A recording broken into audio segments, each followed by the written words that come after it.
आओ, कितना सरल है, आप बताओ कितना सरल है। भगवान का नाम निकालिए, जितना हो सके उतना निकालिए।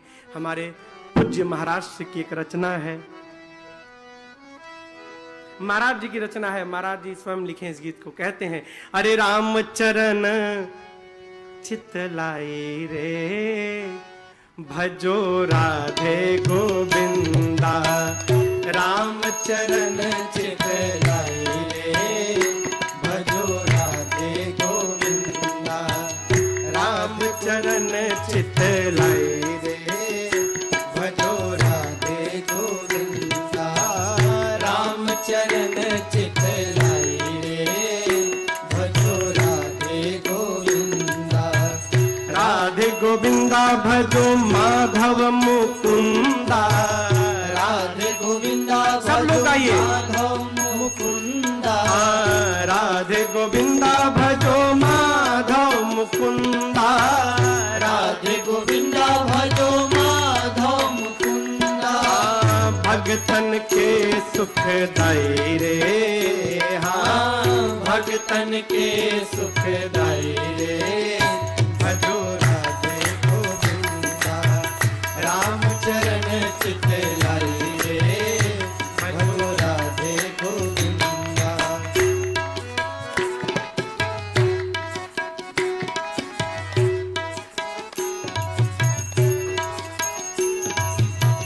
एक अयोध्या धाम में आया एक,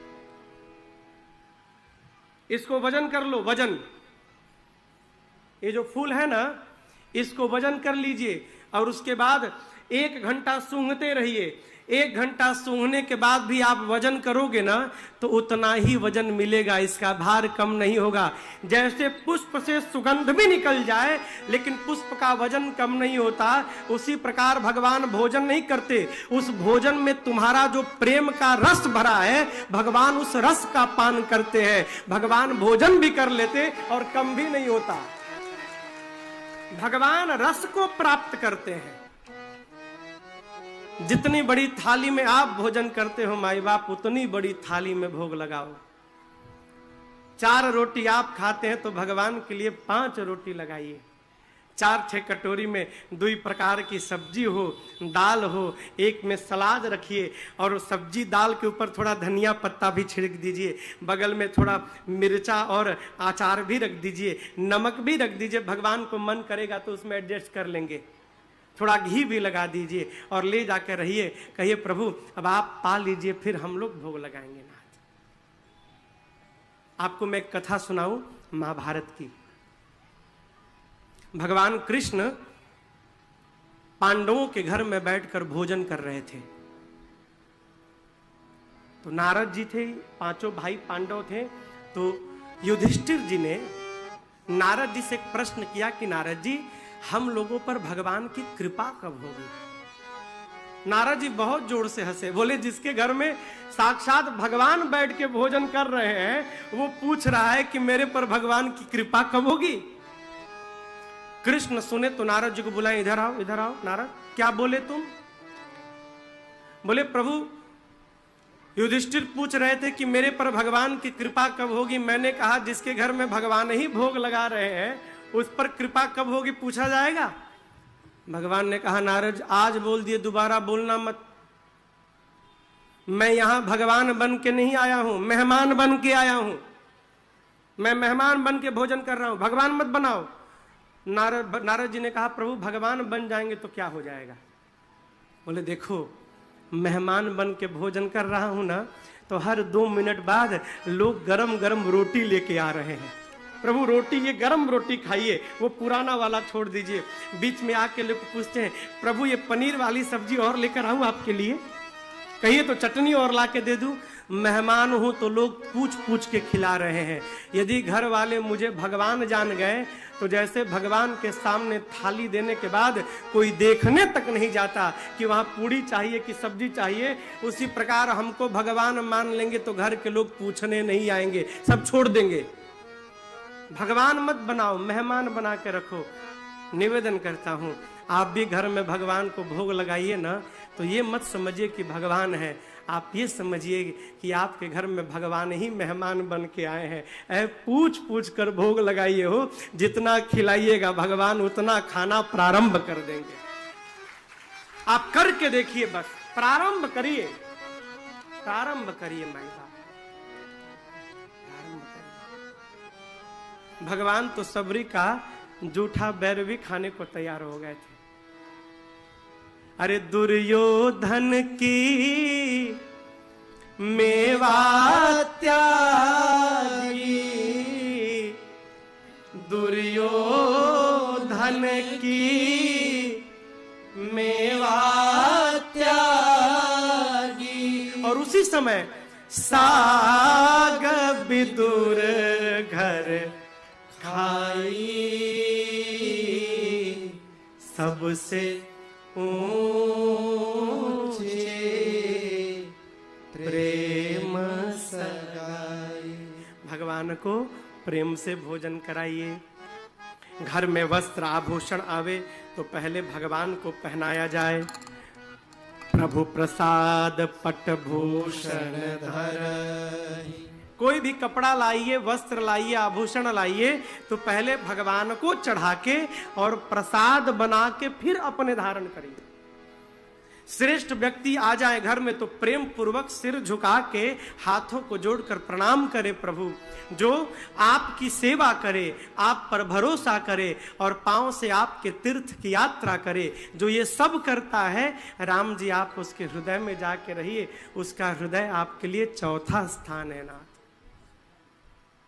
अब पांचवा घर, मंत्र राजनित जपहि तुम्हारा, पूजहि तुम्हि सहित परिवारा, तर्पण होम करहि विधि नाना, विप्रजवाय देहि बहुदाना, तुम ते अधिक रही जिय जानी, सकल भाय सेवहि सनमानी, तुम ते अधिक रही जिय जानी, सकल भाय सेवहि सनमानी।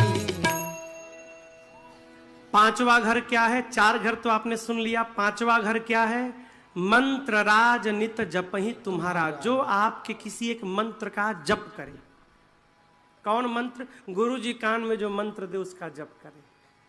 पूजहि तुम्हि सहित परिवारा, पूरे परिवार के साथ आपकी पूजा करे। पूजा कभी भी अकेले नहीं करनी चाहिए।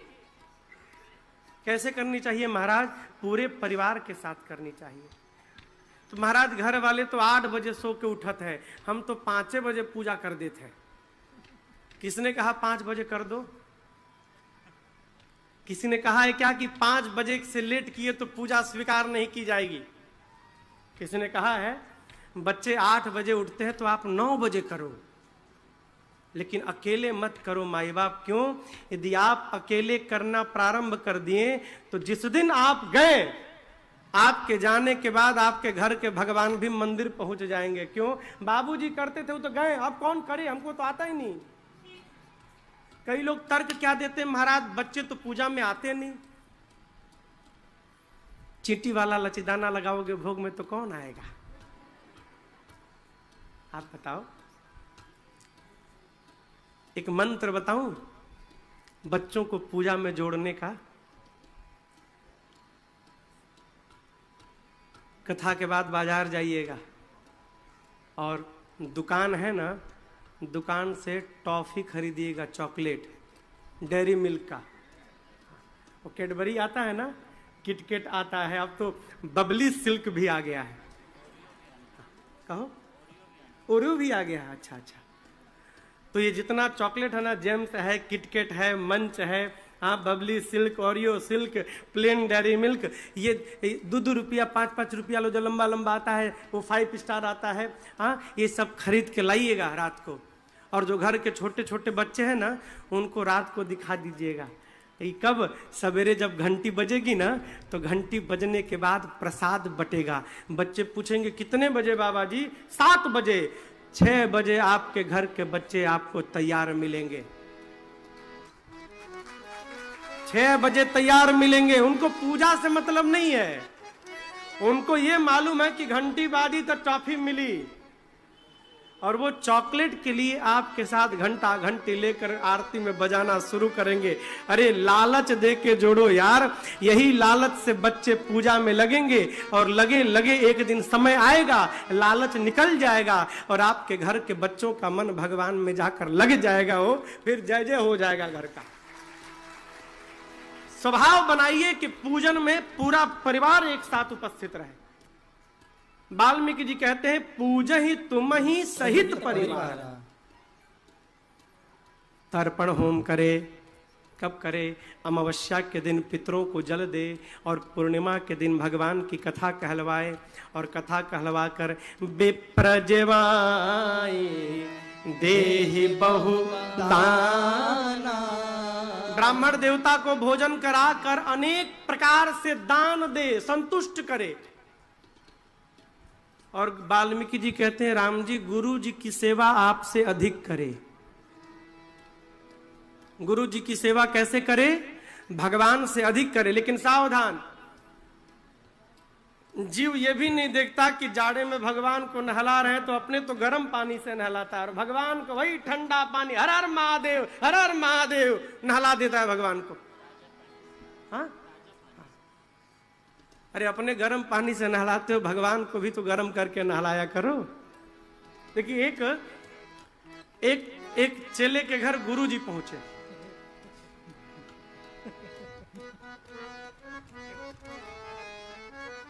एक चेले के घर गुरुजी पहुंचे। कब पहुंचे? जेठ समझते हैं आप? जेठ का महीना, मई जून का महीना, चिलचिलाती धूप। 3 बजे गुरुजी शाम को गर्मी से तरबतर पसीने में पहुंचे चेला के पास। चेला देखा गुरुजी का चेहरा लाल, कहा गुरुजी कपड़ा उतारिए। कपड़ा उतारा, गुरुजी का लेकर गया कल के पास, वो जो हैंड पंप होता है ना, बिठाया और 10 बाल्टी पानी से रगड़ रगड़ के गुरुजी को नहलाया।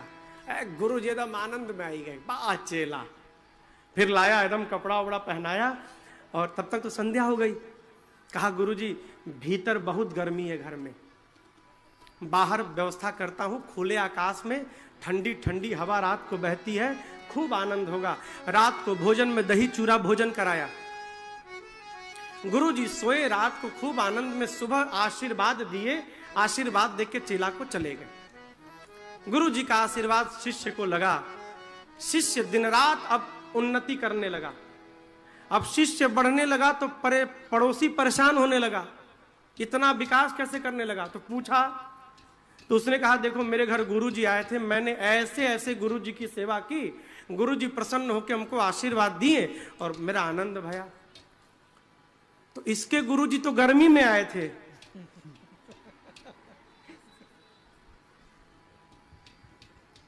उसके गुरुजी पहुंच गए माघ महीना में, पूरा रजाई लादे गुरुजी पहुंचे हैं, रजाई ओढ़े। ये खोज ही रहा था गुरुजी को। जैसे गुरुजी आ गए गुरुजी निकालो बाल्टी। बच्चे बाल्टी लेके दौड़े। अब कहा गुरुजी कपड़ा उतारिए। गुरुजी ना, नहीं उतारना पड़ेगा। बरबस गुरुजी का कपड़ा उतारा सब। गुरुजी बेचारे कांपते रहे, सोचे 1-2 बाल्टी से नहलाएगा, वो 10 बाल्टी से नहलाए थे। गुरुजी बाप बाप चिल्लाते रहे, 10 बाल्टी पानी से नहलाया। गुरुजी थर थर कांप रहे, पहनाया कपड़ा वपड़ा। अब गुरुजी सारे कब भीतर भागे घर में, तो कहा गुरुजी भीतर बिजली का कोई भरोसा नहीं, कब चली जाए, बहुत गर्मी होगी गुरुजी। बाहर बिस्तर लगाता हूं, चकाचक आनंद, ठंडी ठंडी हवाएं बहेंगी। बाहर उनका खाट लगा दिया, ऊपर से रात में दही चूरा और खिला दिया, क्योंकि वो भी खिलाए थे। अच्छा, चूंकि वो गर्मी में आए थे तो उसने गुरुजी को कुछ ओढ़ने को नहीं दिया था, तो ये कहां से देता? बाहर गुरुजी को सुला के कुछ ओढ़ने के लिए नहीं दिया हो। सवेरे जब चेला चाय लेकर आए तो गुरुजी जा चुके थे।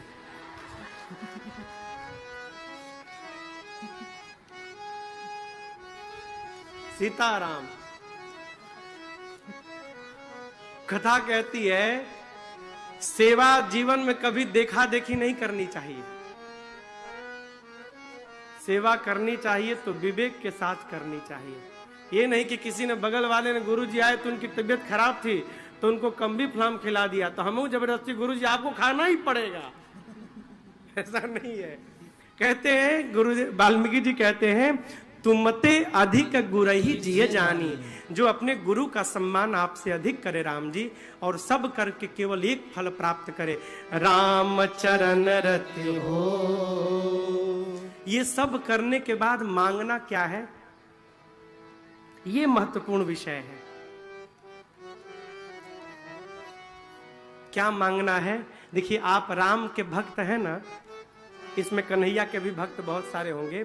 यदि आप राम जी के भक्त हैं और कन्हैया के सामने गए हैं तो प्रणाम करके कहिए, हे बांके बिहारी, एक ही आशीर्वाद दीजिए, मेरे राघव जी के चरणों में मेरा प्रेम दिन रात बढ़ता जाए, इसके अलावा हमें कुछ नहीं चाहिए।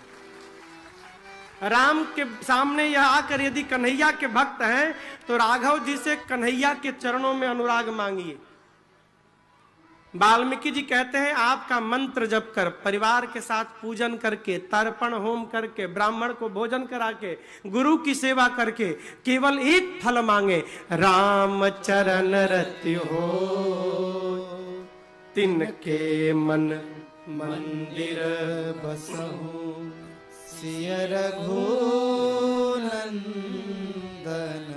दो। हे राम जी, जो ऐसा मांगता है आप उसके मन रूपी मंदिर में जाकर अकेले नहीं, सीता जी और लक्ष्मण जी के साथ वास करिए, उसका मन आपके लिए 5वां स्थान है। 14 स्थान में से माई बाप यही 5 हमारे आपके हाथ में है। कथा सुन ले, दर्शन कर ले, जप कर ले अथवा जीवन का व्यवहार कर ले। इसके बाद के जो 9 स्थान है ना, उस पर हमारा आपका कोई अधिकार नहीं। आगे क्या है महाराज? काम ना हो, क्रोध ना हो, लोभ ना हो। ऐसा कोई मिला क्या आपको जिसको क्रोध नहीं आता हो? ये सब प्रवचन देने की बात है कि मकाम छोड़िए, क्रोध छोड़िए। महाराज का खुद नहीं छूट रहा है तो आपका कैसे छूटेगा? हो गलत कह रहा हूं का? कथा में साउंड गड़बड़ा जाए तो हमें ही क्रोध आ जाता है और हम कहें कि क्रोध मत करिए, कैसे जाएगा? ये सब जाने वाला नहीं है माई बाप। ये उसी का समाप्त होता है जिस पर भगवान की कृपा हो जाती है, अपने मन से समाप्त होने वाला नहीं है। इसलिए जो काम अपने बस का नहीं है उसके चक्कर में समय बर्बाद नहीं करना चाहिए कि काम छोड़ दें और क्रोध छोड़ दें। जब भगवान की कृपा से होगी तो भगवान कृपा करेंगे, छूट जाएगा। अपने प्रयास नहीं करना है, अपने इन 5 में लगना है। 5 में से एक भी बन गया तो मानव जीवन का काम पूरा हो गया।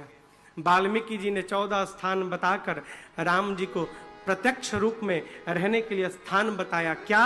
चित्रकूट गिरि करहु निवासो, चित्रकूट गिरि करहु निवासो, तुम्हार सब भांति सुपासो, तुम्हार सब भांति सुपासो, अत्रि आदि मुनि वर बहु बसहि, अत्रि आदि मुनि वर बहु बसहि, करहि जोग जप तप तन कसहि, करहि जोग जप तप तन कसहि, करहि जोग जप तप तन कसहि। वाह वाह वाह। वाल्मीकि जी ने राम जी को आदेश देते हुए कहा, राम जी आप जाकर अब चित्रकूट में वास करिए। अत्रि आदि मुनिवर वहां रहते हैं। कामदगिरि जी क्षेत्र है, मंदाकिनी जी का पावन तट है। भगवान लक्ष्मण भैया और मां सीता जी के साथ चित्रकूट आए। आपके बगल में है चित्रकूट, इधर है ना, 130 किलोमीटर। कितने बड़े भागी हैं आप, हाँ? आपके बगले में भगवान आके रहने आ गए हो। चित्रकूट में भगवान आई गए, एकदम बगल में आ गए भगवान। देखिए हम लोग तो घूमते रहते हैं, 7 पुरियां हैं, लेकिन ठाकुर जी सामने हैं। मैं आपको एक बात बताऊं, आप अन्यथा मत लीजिएगा। श्रीधाम वृंदावन और हरिद्वार, इन 2 जगह पर चले जाइए, धाम का स्वरूप अब धीरे धीरे समाप्त हो रहा है। क्यों? इतनी बड़ी बड़ी बिल्डिंगें बन रही हैं अब कि जो धाम का वास्तविक स्वरूप है ना, वो लोप हो रहा है। लेकिन आप हमारे श्रीधाम अयोध्या आ जाइए, आए हैं आज भी अयोध्या आकर आपको ऐसा ही प्रतीत होगा कि अयोध्या आज भी वैसी है जैसे राम जी के समय में थी, कोई बदलाव नहीं। और दूसरा स्थान चित्रकूट, चित्रकूट आप चले जाइए, आज भी देखने से लगता है चित्रकूट को कि चित्रकूट वैसी ही है जैसे राम जी के समय में होगी, कोई बदलाव नहीं। भगवान आए हैं और भगवान का मन रम गया। रम्यऊ राम मन देवन जाना, चले सहित सुर थपति प्रधाना।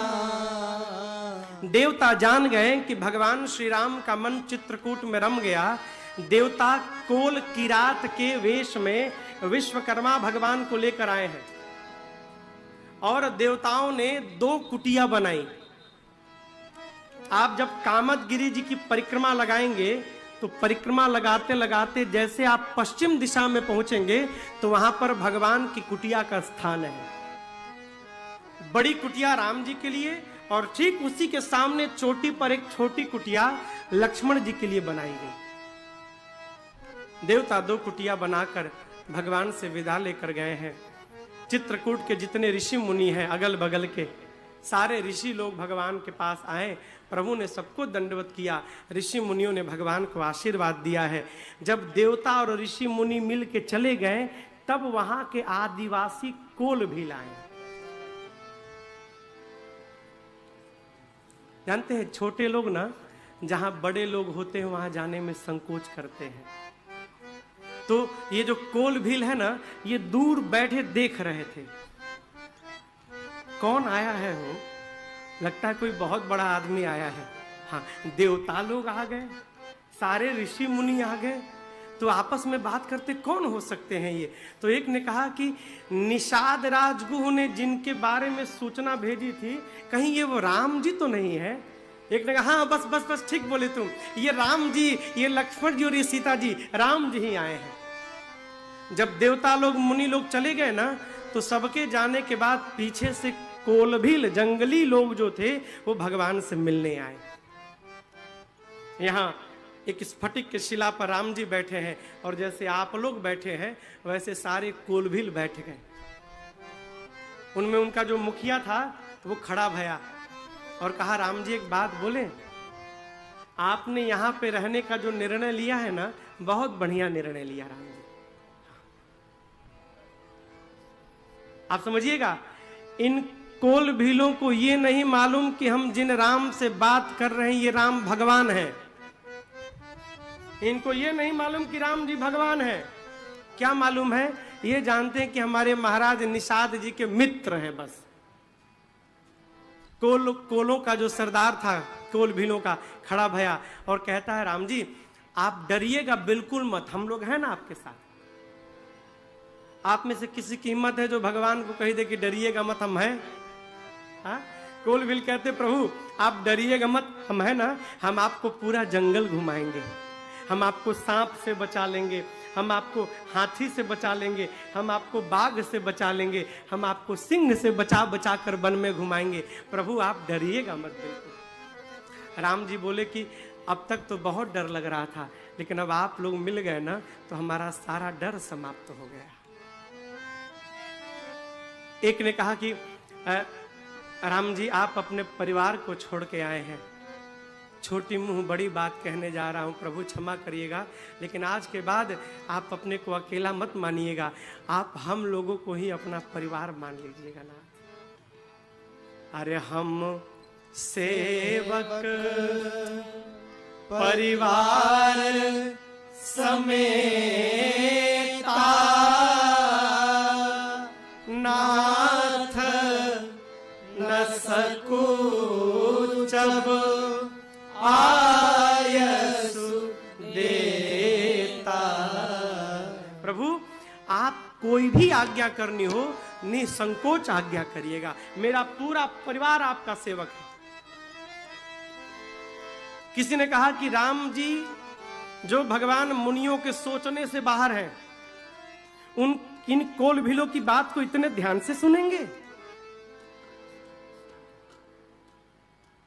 बाप जब बेटे को लेकर बाजार जाता है ना, छोटे बच्चे को लेकर बाप जब बाजार जाता है उसकी उंगली पकड़ के, तो बेटा कहता है बाबूजी आज मैं छोटा हूं, आप मेरी उंगली पकड़ के हमको बाजार लाए हैं, घबराइएगा मत, जब आप बूढ़े हो जाएंगे ना तो आपका बेटा बड़ा हो जाएगा, तो आपके बुढ़ापे में मैं आपकी उंगली पकड़ के आपको बाजार में घुमाया करूंगा।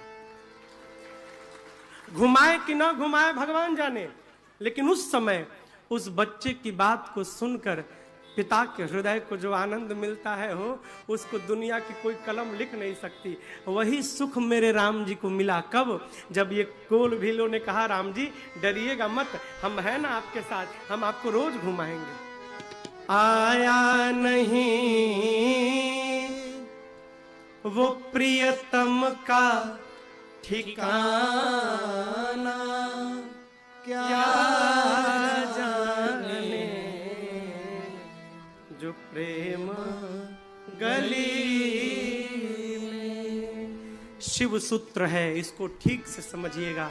शिव जी कहते हैं क्या, राम ही केवल। देखिए जहां केवल लग गया ना फिर कुछ बचा नहीं।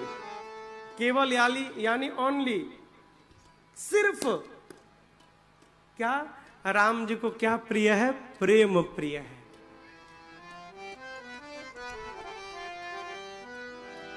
प्रेम करो तो भगवान कुछ भी करने को तैयार है? आपके लिए, अर्जुन के लिए सारथी बनने को तैयार हो गए हो। आप बताओ ना, प्रेम था तभी तो। प्रेम से किसी को भी अपना बनाया जा सकता है। सावधान माई बाप, व्यापार करना है तो प्रेम का करिए, बैर का व्यापार करने के लिए तो दुनिया पड़ी है माई बाप, करना है तो प्रेम का व्यापार करिए। प्रेम। अब महाराज कोई हमसे नफरत करे तो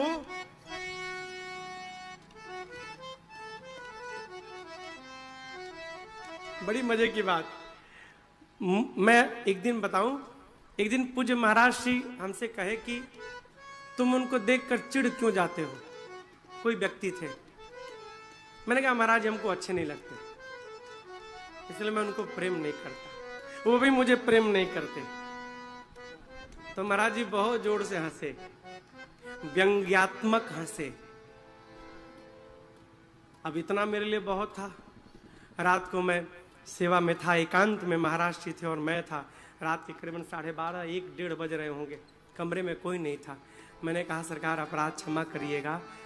आप हंसे सरकार उस समय, इसका मतलब मैंने कुछ गलत कहा प्रभु, कुछ समझ में नहीं आया मैंने क्या कहा। महाराज जी आप बताएंगे नहीं तो पता कैसे चलेगा मुझे। तो महाराज जी लेटे थे, उठ के बैठ गए। कहे लाला, जब कोई तुम्हें प्रेम करेगा और उसके बाद तुम उसको प्रेम करोगे, फिर तुम प्रेम नहीं करोगे, तुम प्रेम का व्यापार करोगे। ये प्रेम थोड़ी है कि कोई तुम्हें प्रेम किया तुमने कर दिया। प्रेम तो तब है बेटा, कोई तुमसे नफरत करे उसके बाद भी तुम उसको प्रेम करते हो, ये तुम्हारा प्रेम है। और ये प्रेम जिस दिन भगवान से हो गया, जय जय हो गया तुम्हारा। पूज्यपाद गोस्वामी तुलसीदास जी ने श्री रामचरितमानस के अंत में एक दोहा लिखा, आप सबको याद होगा। कामिही नारी प्यारी जिमी, लोभी प्रिय जिमी दाम, तिमि रघुनाथ निरंतर प्रिय लागहु मोहि राम। क्या कहते हैं गोस्वामी जी? कहते हैं प्रभु कामी ही नारी प्यारी जिमी। कामी व्यक्ति स्त्री को जैसे प्रेम करता है, दूसरा लोभी व्यक्ति धन को जैसे प्रेम करता है रघुनाथ जी, उसी प्रकार निरंतर मैं आपको वैसा ही प्रेम करूं, आप मुझे आशीर्वाद दीजिए।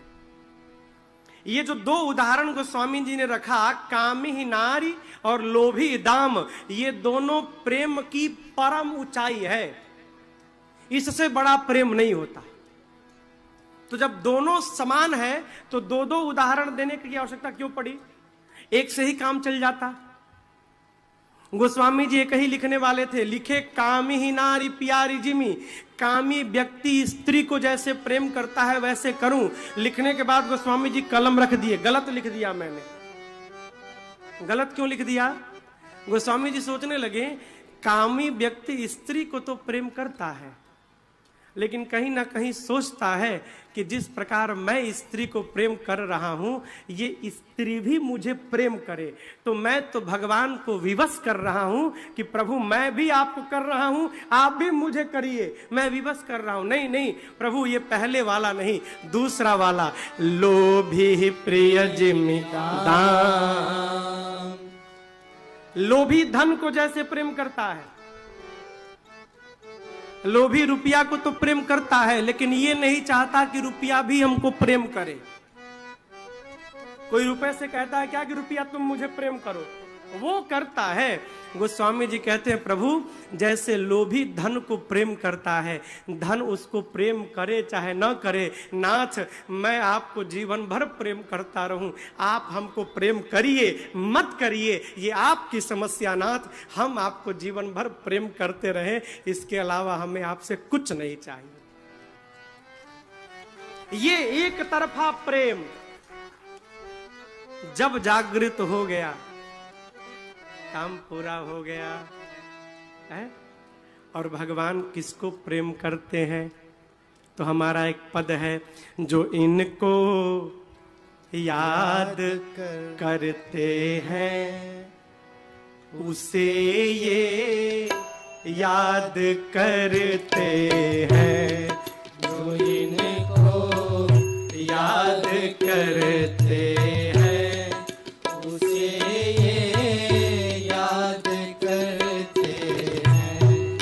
जो इनको याद करते हैं उसे ये याद करते हैं, जो इनको याद करते हैं उसे ये याद करते हैं। इन्हें आदाब जो करते, इन्हें आदाब जो करते उसे आबाद करते हैं, इन्हें आदाब जो करते उसे आबाद करते हैं, जो इनको याद करते हैं उसे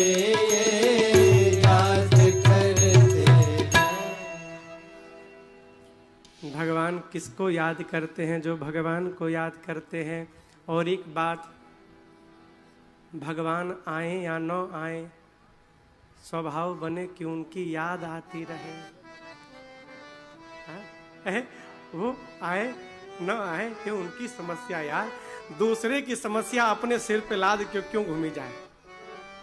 भगवान याद कर रहे हैं नहीं कर रहे उनकी समस्या, अपना काम क्या उनको याद किए रहो बस। क्या याद करें? प्रभु हम आपके हैं नाथ, हम आपके हैं प्रभु, ध्यान रखिएगा नाथ, हम आपके हैं नाथ। बड़ी कृपा है प्रभु, कोल भीलों को लाड़ लड़ा कर विदा करते हैं।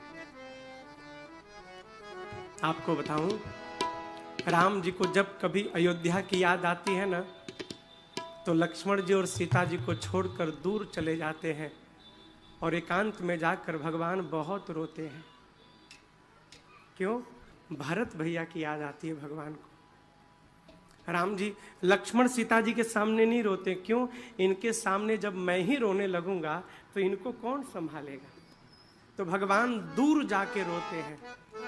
और जब कभी सीता जी और लक्ष्मण जी विह्वल होते हैं तो भगवान दोनों लोगों को बहुत संभालते हैं। लक्ष्मण जी जिस प्रकार अविवेकी पुरुष अपने शरीर की सेवा में दिन रात लगा रहता है हो, उसी प्रकार लक्ष्मण जी दिन रात अपने भैया भाभी की सेवा में लगे हैं, अपनी सुधि को समाप्त करके बैठे हैं। गोस्वामी जी कहते हैं यहां तक तो मैंने राम जी के सुहावने वन गमन की कथा को सुनाया, अब उस कथा को सुनिए जिसको मैंने बीच में छोड़ दिया। अब ये सुनिए कि सुमंत जी वापस अयोध्या कैसे पहुंचे।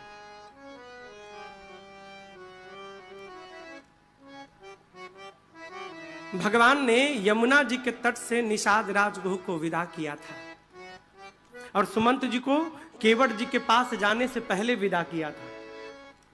सुमंत जी आप वापस जाइए, 3 दिन बीत चुके हैं। निषाद राजगुह जब गंगा पार करके सिंगवेरपुर में पांव रखें तो देखते हैं गंगा तट पर एक वृक्ष के नीचे सुमंत जी निढाल होकर बैठे हैं और गंगा की ओर देखकर राम राम कर रहे हैं। वापस नहीं गए, क्यों? सोचने लगे यदि राम जी को पिताजी की याद आ गई और यदि राम जी वापस आ गए अयोध्या जाने के लिए और मुझे नहीं पाएंगे ना, तो प्रभु को पैदल पैदल जाना पड़ेगा। निसुमंत जी वहीं बैठे रहे गंगा तट पर, बिलख रहे हैं। इनको तो छोड़िए, जिन रथ पर बैठ के राम जी आए हैं उस रथ के घोड़े निषाद जी सुमंत जी निकाल कर वृक्ष से बांधे हैं। वो रथ के घोड़े दक्षिण दिशा की ओर देखकर हिनहिना रहे हैं।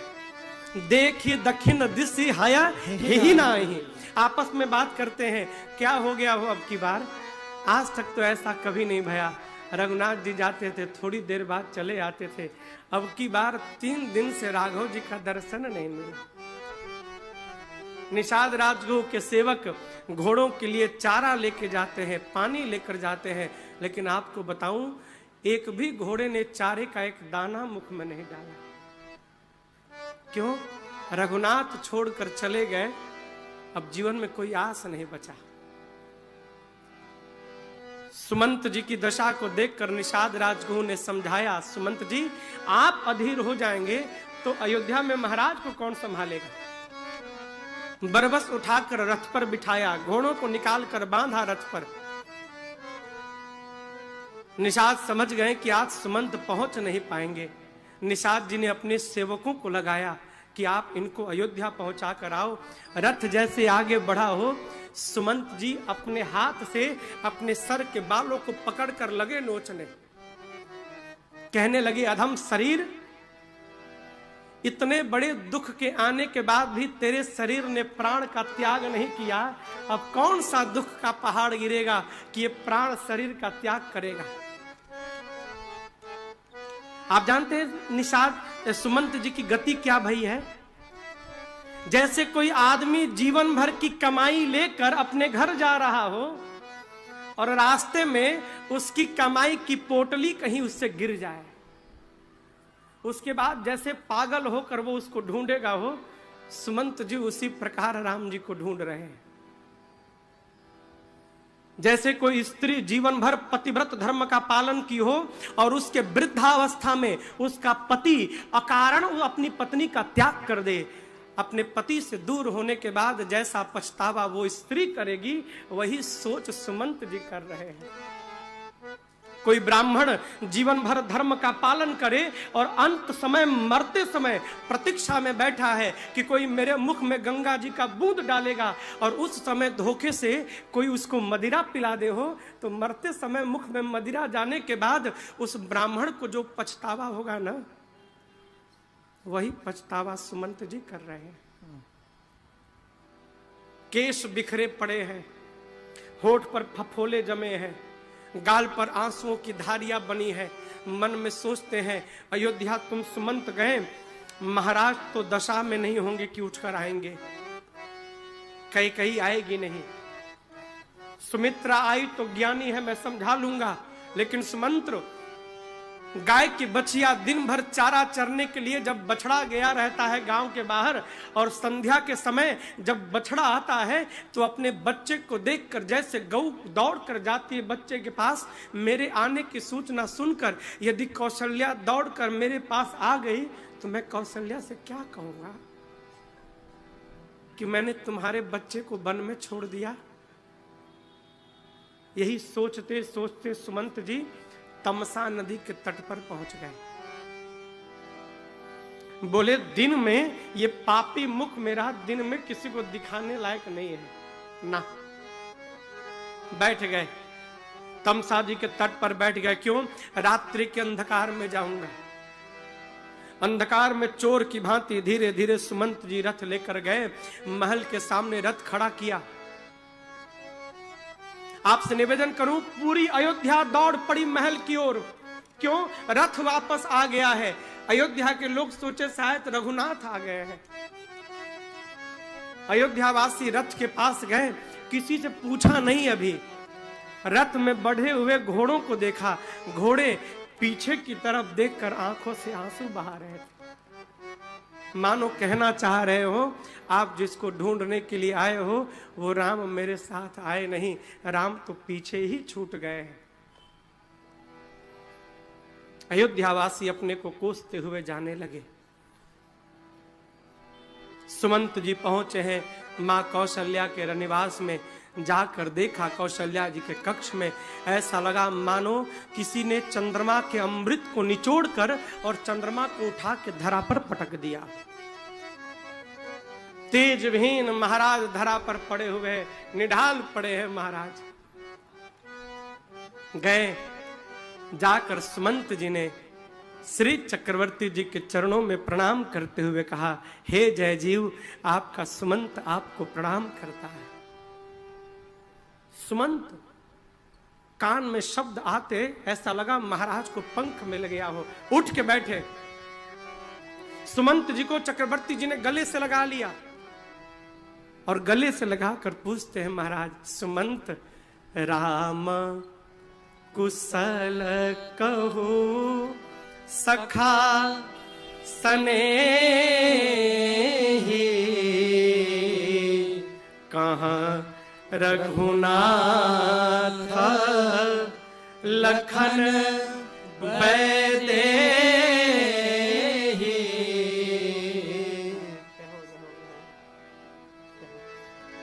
आइए आइए कीर्तन करते हैं। श्री राम जय राम जय जय राम, श्री राम जय जय राम, श्री राम जय जय राम, श्री राम जय जय राम, श्री राम जय जय राम, श्री राम जय जय राम, श्री राम जय जय राम, श्री राम जय जय राम, श्री राम जय जय राम, श्री राम जय जय राम, श्री राम जय जय राम, श्री राम जय जय राम। कौशल्या के प्यारे राम, कौशल्या के प्यारे राम, कौशल्या के प्यारे राम, कौशल्या के प्यारे राम, दशरथ राज दुलारे राम, श्री राम जय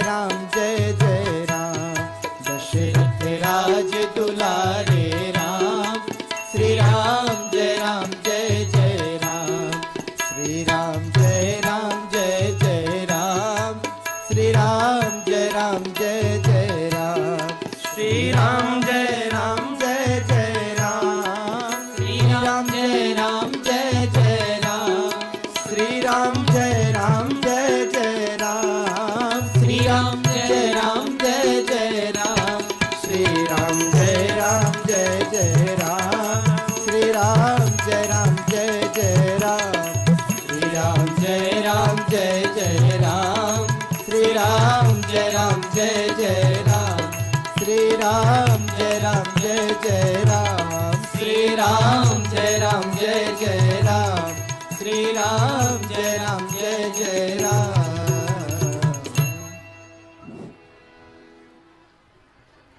बोलिए सियावर रामचंद्र भगवान की जय। आप सब लोग बैठ जाएं, जो जहां बैठ जाएं। हमारा आपका परम सौभाग्य हमारे पूज्य महाराज श्री के परम मित्र, हमारे ज्येष्ठ भ्राता प्रातः स्मरणीय परम पूज्य भैया जी कृपा बसाने के लिए हमारे और आपके मध्य में उपस्थित हुए हैं। एक बार जोरदार कीर्तन ध्वनि से भैया जी का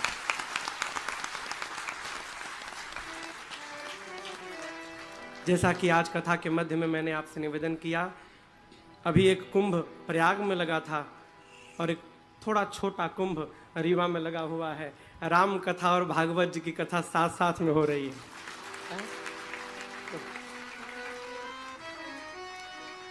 भैया जी सुमंत जी वापस पहुंचे हैं।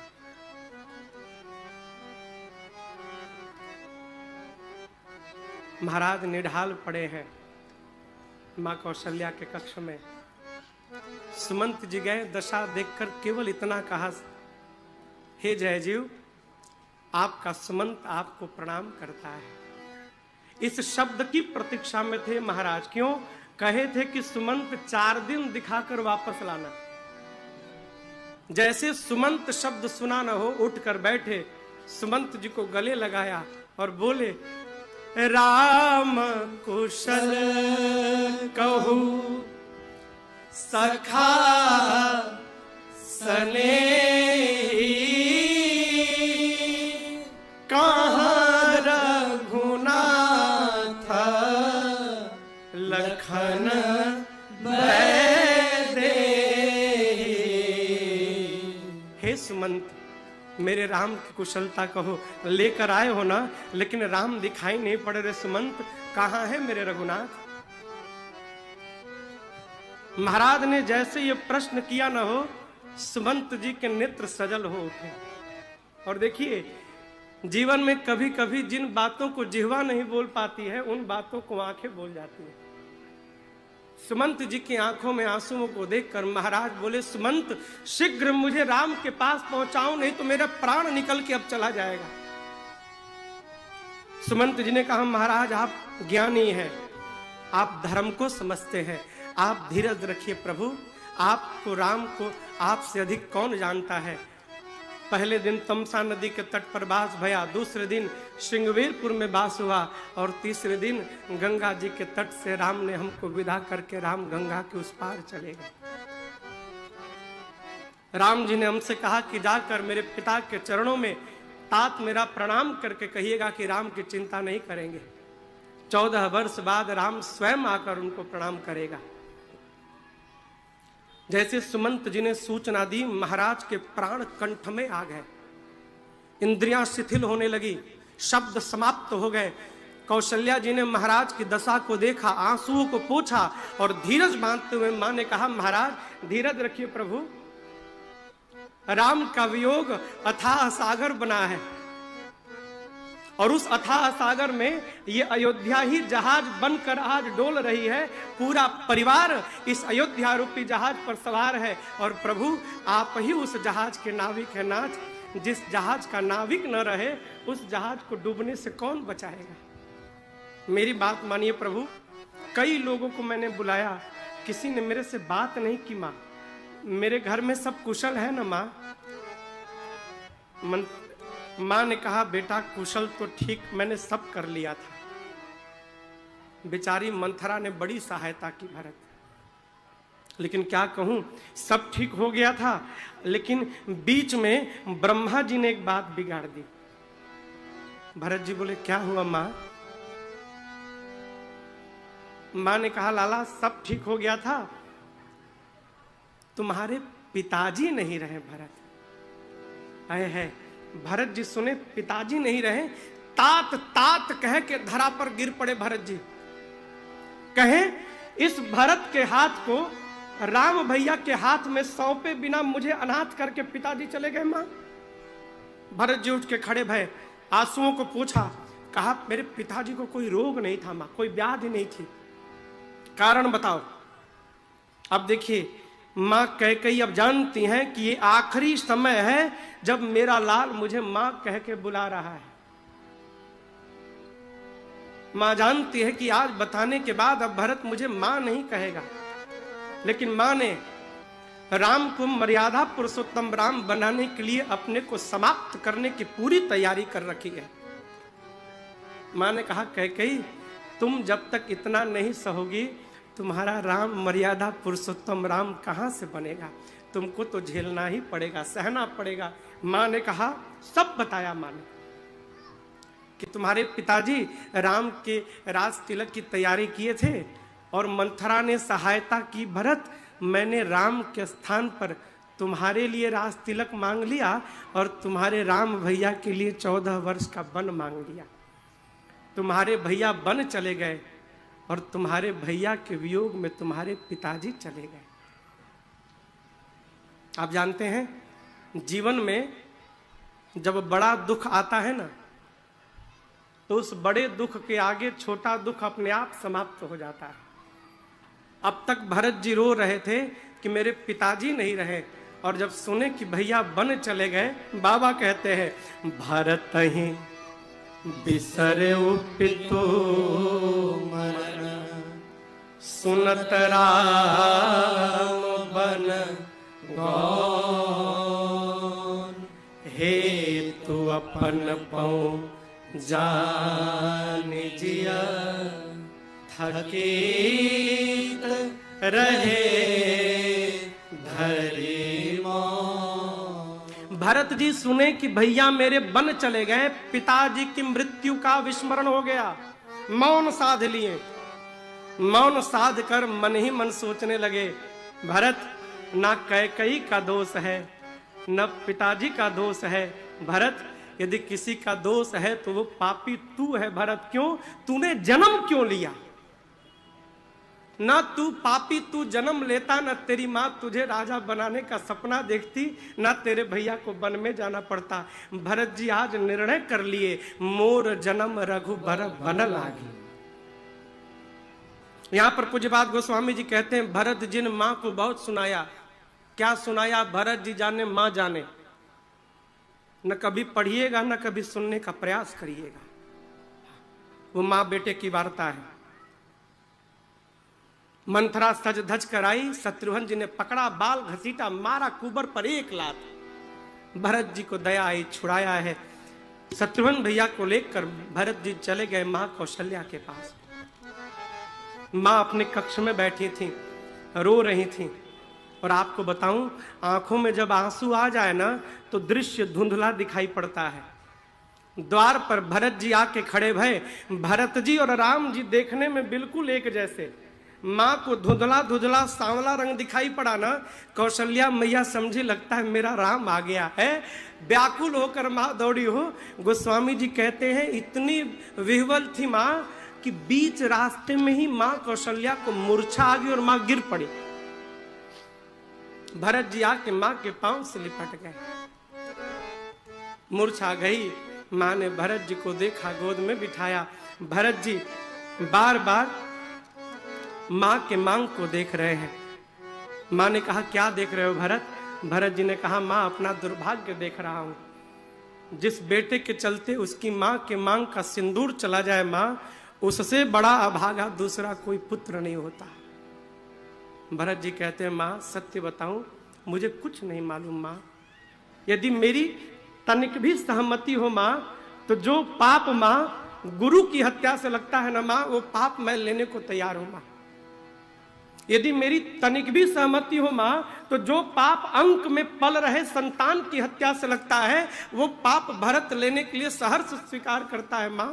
मां, जो पाप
बाप की पूजा है। उसने भी तो कर ली माँ बाप की पूजा है।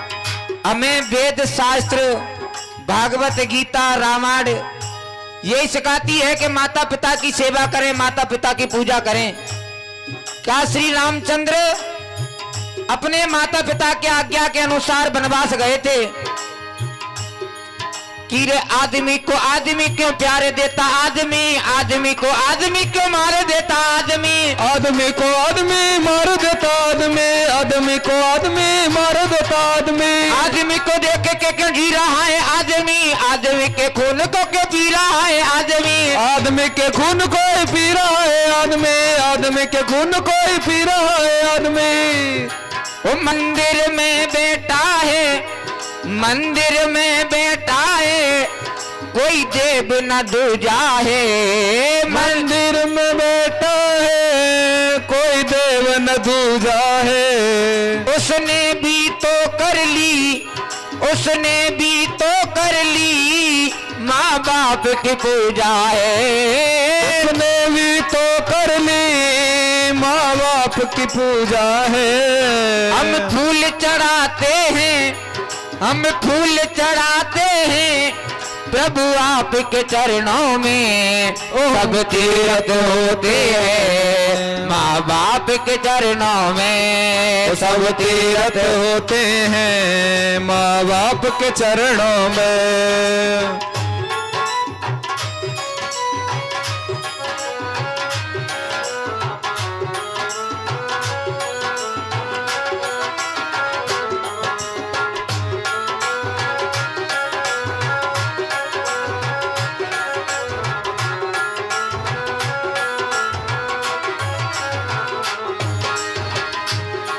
ना चारों धाम मिले, ना चारों धाम मिले, फिर भी तुम जी लेना। ना चारों धाम मिले, फिर भी तो जी देता। आपको गिरिराज जी जाने की कोई जरूरत नहीं है, आपको 4 यात्रा धाम करने की कोई जरूरत नहीं है। जिस बेटे ने अपने माता पिता की सेवा करी है, पूजा करी है, वो बेटा जीवन में कभी दुखी नहीं पाया है। ना चारों धाम मिले, फिर भी तुम जी लेना। ना चारों धाम मिले, फिर भी तो जी लेना। माँ बाप के चरणों का, माँ बाप के चरणों का चरणामृत पी लेना। माँ बाप के चरणों का चरणामृत पी लेना। के दिल जब दुख जाए, खेती जब सूख जाए, मौसम के बाद बरसात किस काम की, कबो के बारे कट किस काम की। दिल जब दुख जाए, खेती जब सूख जाए, मौसम के बाद बरसात किस काम की। माता पिता के जो आंसू ना पहुंच सके, तुम्हें ही बताओ औलाद किस काम की। तुम्हें बताओ औलाद किस काम की, तुम्हें बताओ औलाद किस काम की। ना चारों धाम मिले, ना चारों धाम मिले, फिर भी तुम जी लेना। ना चारों धाम मिले, फिर भी तुम जी लेना। माँ बाप के चरणों का, माँ बाप के चरणों का चरणामृत पी लेना। माँ बाप के चरणों का चरणामृत पी लेना। हम फूल चढ़ाते हैं, हम फूल चढ़ाते हैं प्रभु आपके चरणों में, सब तीर्थ होते हैं माँ बाप के चरणों में। बोलिए बांके बिहारी लाल की जय। होली कृष्ण कन्हैया लाल की। देखिए, एक चीज बड़ी समझने की है। जैसे कि घर में बुजुर्ग हैं, तो छोटा सा नाती जो है, नाती अगर दादा पूजा घर में अगर पूजा कर रहे होंगे तो नाती ज्यादा कुछ नहीं करेगा, तो तुम्हारे बगल में हाथ जोड़ करके खड़ा हो जाएगा, क्योंकि बच्चा देख देख करके ही काम करता है। उसमें उतनी समझ होती है कि हमारा दादा क्या कर रहा है, जैसा वो करेगा वैसा ही वो करेगा। अब दादा संजय को लंबी नारे की बोतलें लेके बैठे घर में, और जब भाई ढक्कन खोल के मैं फेंक दे तो नाती ज्यादा कछु नहीं करेगो, तो वह ढक्कन उठा के चाट के तो देखेगो भाई दादा पी रहे हो, कोई बढ़िया ही चीज होगी है? तो बच्चे को संस्कार अपने घर से ही मिलते हैं। अगर आप कहो कि हमारे बेटा को फलाने ने बिगाड़ दियो, कोई किसी को नहीं बिगाड़ता, बिगाड़ने वाले सब अपने ही होते हैं, बाहर का कोई किसी को नहीं बिगाड़ता। इसी तरीके से जो धुंधकारी है, अब तो वो अपनी मां से धन ले जाता रहा, धन ले जाता रहा, अब धन कब तक रहेगा? एक समय तो ऐसा आएगा कि जब सब कुछ समाप्त हो गया। आज आत्मदेव पंडित जी पूजा पाठ करते हैं, आज धुंधकारी काले घोड़े पर सवार होकर हाथ में नंगी तलवार लेकर के जब नगर से घर में लौट के आता है, हाथ में मदरा की बोतल है, उस बोतल को लेकर के घर में आता है, मीट मांस खाने लग गया। तो आज आत्मदेव पंडित जी कहने लगे, अरे ओ नालायक, तूने मेरे इस मंदिर जैसे घर को एक नरक का अड्डा बना दिया। तो आज आत्मदेव पंडित जी को और बुरा भला कहकर के धुंधकारी अंदर की ओर चला गया और अपनी मां से कहने लगा कि मां मुझे धन दो। आज मैया कहने लगी,